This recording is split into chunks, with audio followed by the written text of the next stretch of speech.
Mexico defeats Saudi Arabia 2-0 with goals from Alexis Vega and an own goal, Maru, with a really bad header into his own net. Yep. Saudi Arabia loses 2-0 and Mexico gets the victory here to progress to the semifinals. And what intrigued me so much about this match was honestly everything that was set before the game even started. The starting lineup, bro, really stood out to me, seeing what Javier Aguirre decided to do with this team. Starting, I had to look it up, but it's official. The youngest player to ever don the Mexican national kit, Gilberto Mora, 16 years old, starting in the midfield for Mexico alongside my boy Marcel Ruiz and Eric Lira. Up top, it's the usual suspects, Alexis Vega, Roberto Alvarado Jimenez, and then at the back, Edson Alvarez sliding into that center back role with Julian Araujo getting the opportunity in the fullback position. That's what stood out to me from this match, because in terms of what happened on the pitch, it ultimately was exactly what we expected. A tight matchup against the Saudi Arabian team that ultimately, once you broke them, it was pretty easy to get that second goal, easy to impose yourself from then on. And Mexico gets the result to move on to the semifinals. Yeah, and Mora actually had a great game. That's the exciting news for Mexico and Mexico fans all around the world, because I think for so long, Mexican fans have been begging for the federation or the coach or whoever it is to really showcase a lot of Liga MX young talent. So to see Mora actually start, he got the call, but I was curious to see when is he going to play. To him to get the start in the quarterfinals here, yes, against a weak Saudi Arabia side, but still for Aguirre to make that decision, it's huge. Yeah. It's huge, and Mora did so well. I thought he had some great touches. It's a great performance from him, from the 16-year-old. And if this is the type of performance that Mora can give at this age, very excited to see what he can do over the next 4 or 5 years. Super interested, man. I want to point out that in the first goal, the goal that broke Saudi Arabia's defense, it was Raul Jimenez with a really nice assist to Alexis Vega, who caught it on the run. But if you look at the play, the hockey assist, there was an insane back heel from Gilberto Mora in the build-up that created that opportunity for Raul Jimenez to then operate. It was crazy intuition from the 16-year-old, and I really liked how well he carries the ball forward when he's on it. His touch just seems to be really good. His dribbling seems to be a positive point. He doesn't have a big stature to him. He's more of a smaller body, but I feel like that kind of plays into what he's best at, which is just kind of being nimble and being good on the ball and just finding the right options up top. So I like that he got the opportunity, that he was able to earn that chance to prove himself, and that he actually ended up having a great game. It's a great sign, especially after what we talked about recently, Luis Chavez being ruled out with an ACL tear. This is exactly what you want to see is a promising young player in the midfield, specifically a sector of the pitch that has troubled Mexico for the past 6 years. It's good to see that finally we have more depth in that position. Yeah, and I think as Mexico booked their ticket to the semifinals, what has really stood out to me with this Mexican national side in this tournament specifically under Aguirre has been the rotation of the midfield players. I mean, we're actually seeing Marcel Ruiz be the starting midfielder now. We have never seen that ever before. Now we see it here. Lira seems to be also a big mainstay as far as defensive midfielders go. Maybe we're finally seeing the phasing out of Charlie Rodriguez. Damn, dude. Something we have never seen over the last 4 or 5 years. You add in Mora, you add in Orbelin Pineda. That's more rotation in the offensive end of the midfield. But then also, in the fullback position, I was not expecting to see a player like Mateo Chavez make several appearances at this tournament, the Guadalajara Chivas product. He's here. Aguirre seeing him in training is like, all right, you're coming on. You're playing with us.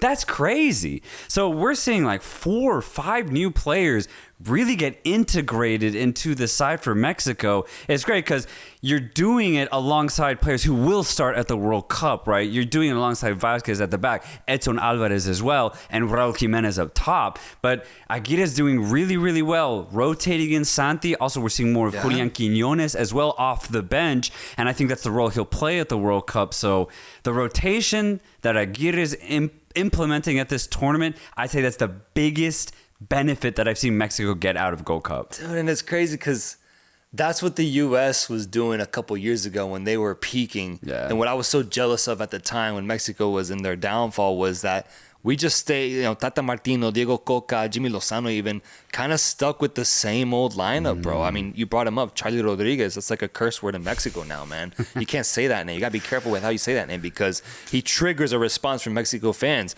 rightfully so, because he represents the idea of being stagnant, settling, and not looking to innovate in a squad that now we're finding these players that are willing to play for the badge, that want to play for this team, that have the talent.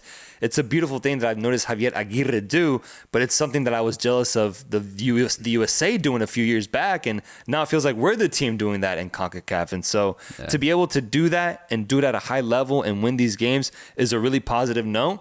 I'm still really interested to see how does Aguirre approach the squad lineup when it comes to, a World Cup match or even like a Gold Cup final. Because at the end of the day, all three matchups in the group stage and the match against Saudi Arabia are against, weaker opponents. Yeah. What do we do when we're facing off against a European team? Does he go based off of the opponent and who would best fit the ways to expose that opponent? Does he go relying on the identity of the team? What type of squad does he elect? I'm really interested to see, but I trust him to be able to make the right decision based off what I'm seeing right now, which is good rotations, good selections, and presenting players with the opportunity to shine in this team. Yeah, that's actually the fun part of watching Mexico now is seeing who Aguirre chooses in those secondary positions that are wide open. Because we know Raul Jimenez is going to start, right? We know Edson's going to start. We know Malagon's going to start. We know Gallardo's going to start. But there's like two midfield positions that are always wide open, and there's one winger position that's always wide open. Right now, he seems to really like Vega and Alvarado at the start, which honestly, I think they're doing really, really well right now. So I say keep starting them. But today, he took the opportunity to be like, the Saudi Arabia team, just straight up, they suck. So, Mora, dude, do your words. Like, cook this team. Yeah. And I love that he made that decision. And now, I'm curious to see, all right, a tighter team in the semifinals should still be able to beat them. All right, I wouldn't get scared to the final. But I'm curious to see, all right, how is he going to just slightly tweak the lineup in that game and then obviously in the Gold Cup final, just to kind of get an idea of how Aguirre thinks when, based on the opponent, because we saw how much he respected Saudi Arabia today. Not that much. And that much. You shouldn't because, they had nothing to give offensively. Nothing, bro. Nothing. And that's why I just want to reiterate, because once again at halftime, I was seeing, comments online criticizing the team because we were tied at halftime. Same sentiment I'm going to keep repeating every time Mexico plays. It's not going to be pretty, but my God, do we get results under Aguirre. Yeah. Second half kicked off. A new plan was in place. You could see it from the players, and they came out with a new intention. Yeah. And right off the bat, they look so good. 5 minutes in, Alexis Vega gets the goal. Game's done. And so I just want to keep applauding Aguirre. He's doing a great job so far. Let's see what he can do in the semifinal. Can you give me one word to describe the Saudi Arabia experience at the Gold Cup? Barren. I'm gonna go barren, like the desert that they live in. But they found a way to find an oasis. Yeah. But the oasis is not on the pitch for them, bro. Yeah. It's not on the pitch. Yeah. And it sucks, man, because this team was so boring to watch all tournament long. It's their B team. It's not their go-to team. It's their B team. But even then, their A team has, just not been as exciting. Yeah. No, it's representative of the current state in Saudi Arabia. If anything, I feel worse for Hervé Renard, who I can see on the sidelines just trying to figure out how to maximize this squad. Low-key, I think he did this Gold Cup with what he had. This is probably the best he could do. Playing really, what's the word? Just boring, man. Boring football, man. Boring football with the hopes of a tight result. Yeah. Didn't go his way, but that's all you could really hope for. Interested to see what he does with the A team in the AFC World Cup qualification, because they haven't qualified yet for the World Cup. So big moments await Hervé Renard with his main Saudi Arabian squad. Mexico goes through to face off against Honduras. Yep. Honduras in the semifinals of the 2025 CONCACAF Gold Cup, as Honduras takes down the most informed team going into the quarterfinals, the most highest scoring team going into the quarterfinals, Panama, after tying 1-1 in regulation, go into a penalty shootout, drama ensues, and Honduras pulls off the incredible, the upset, and gets a victory against Panama to go to the semifinals. Yeah, a really nervy penalty shootout where Honduras could have finished it in the 5th kick. They don't, but the ensuing 6th kick from Panama was completely skied over the bar. Honduras then take advantage to beat Panama on penalties. But I gotta say, these last 2 matches for Honduras have really impressed me, not from a technical standpoint, but from a mentality standpoint for Honduras. They came out against Curaçao and they hit them hard. They made sure that Curaçao had no time on the ball. And today against Panama, a lot harder task. And honestly, I thought Panama were the clear better team for 45 minutes. But in that second half, Honduras stayed calm, they dug deep, and they remained physical, and it worked. Panama all of a sudden got sloppy. All of a sudden, Panama couldn't get as deep into Honduras's box as they were in the first half. And then all of a sudden, Honduras used that shift in that second half, and they got on the ball. They started pushing forward. They equalized late in the match, and honestly, with 10 minutes left, it looked like Honduras were going to get the winner, not Panama. So complete credit to Honduras for just having a really good mentality in these last 2 matches. It's, I think, what has gotten them to the semifinals. And I think the mentality is a big reason for why I'm so excited about this specific result. When I really think about it, bro, I think this is the best result they've gotten in the past 10 years, bro. Because, first and foremost, just looking at Gold Cup, to get an upset against a team that I thought was super heavily favored going into it is ridiculous, especially the way that they did it. Yeah. Super impressive. That second half was amazing. We'll get into that. But when you think about what Honduras is trying to do, qualify to a World Cup. Mm-hmm. You mentioned it before the Gold Cup. You want to see actual results. You want to see momentum be built. I mean, I think we all know what's going to happen in the semifinal against Mexico, for being honest, for being objective. But putting that aside, I think getting a result against Panama will give this Honduras team, the Honduras fans, a new sense of belief. Yeah. I think this victory will reinvigorate every Honduran on this earth and give them the chance to qualify for the World Cup, an opportunity that I don't think seemed as possible even a month ago. Seeing how they played, seeing how they struggled, and how they were building up towards the future stages of World Cup qualification. Winning this game, bro, I think everybody's feeling really, really positive and really, really hopeful for what they can do, especially given that what we saw on the pitch was really positive, bro. Now it's about just consistency. If they can play like this, or how they did in that second half specifically, then we have a really good Honduras team that could potentially vie for a spot to represent CONCACAF at the 2026 FIFA World Cup. That's why I'm excited about this result, because I think it means more than just a quarterfinal victory.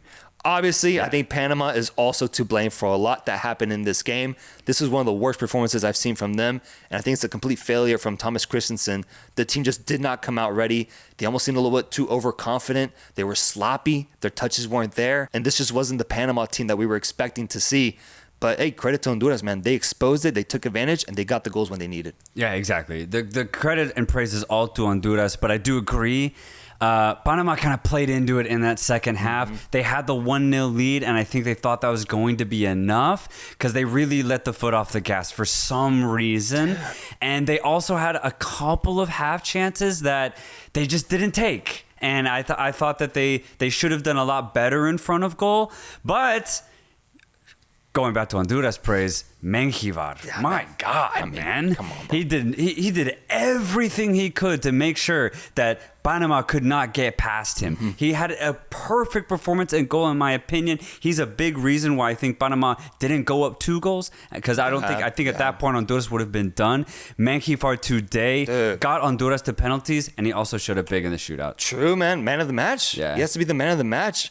And even looking at the penalty that Panama got, I thought it was very favorable for them. Yeah. That was a little bit of a shoddy penalty. Yeah. That's what they needed to score on this team. Outside of that, Menjivar was incredible, bro. I was just rooting for him the whole game because I love a good goalkeeper performance where they keep their team in it no matter what. He kept them in it, and you saw how the team responded in the second half. Choco Lozano getting a deflected goal that was just through a weird bobble and off of a corner kick, but it doesn't matter, man. Honduras does it. And let's just talk about the penalty shootout real quick, bro, because I know that for us it was super dramatic, but for Hondurans at home, I can only imagine seeing Choco Lozano go up to the penalty spot with the chance to just put it into the back of the net and you're through to the semifinals, man. That's all you have to do. He misses it, man. Keeper saves it. And once again, it resets. I thought Panama was going to get the edge from then on. But then it's one of the worst penalties we've seen this year. Completely skies it over the bar. And then Honduras takes advantage and they win it. What a crazy way to go through. Yeah, crazy way to go through. But I like your point. It's what I maybe thought could happen, but I actually didn't think it was going to happen, which was Honduras going to the semifinals. Right. I didn't think it was going to happen. And now that they are here, they've proved to themselves that they are a good team within the confines of second-tier CONCACAF, right? And that's enough to qualify for the World Cup. That's the thing. They proved that. Mm-hmm. So now it's just about taking these performances, specifically these last two performances, showing up against Mexico, and then showing up in the World Cup qualifiers that will happen in the fall. They do that, Honduras will book themselves a ticket to the World Cup. So it's a great momentum shift for Honduras. This is overall, I'd say, a very successful tournament for them. Yeah, and I would even give them credit for that third game, the El Salvador matchup, where they won 2-0, because that was coming off of a 6-0 loss to Canada. Yeah. That's mentality, bro. Getting killed like that, usually teams, just continue to perform at that level. And the fact that they responded by winning, at the end of the day, 3 straight games, 2 wins, 1 draw in regulation, and then penalty victory, that's super crazy for this Honduras team. That's insane. So I'm with you, bro. The mentality on display is huge. I would be very disappointed if they follow up World Cup qualification after this Gold Cup, if they followed it up with a disappointing campaign. I'd be really sad, bro, because this is it. This is the chance. This is what you wanted. This is the energy that you wanted to create for your nation. You got it now. Harness it. And let's go to the World Cup, man. Palma's super sub? I guess so. I guess that's his role? That's his role? I heard it was injury related for why he's not getting minutes, but I mean, I don't know, man. He doesn't seem as sharp as he was a couple years back. Might just be a little bit of a loss of form, and they're trying to find that form by giving him these minutes, 20, 30-minute stints. But, I mean, that's a difference maker if he's able to reach his full potential. I just haven't seen him be near to that as of late. What are you expecting Honduras-Mexico semifinal? What, 3-0?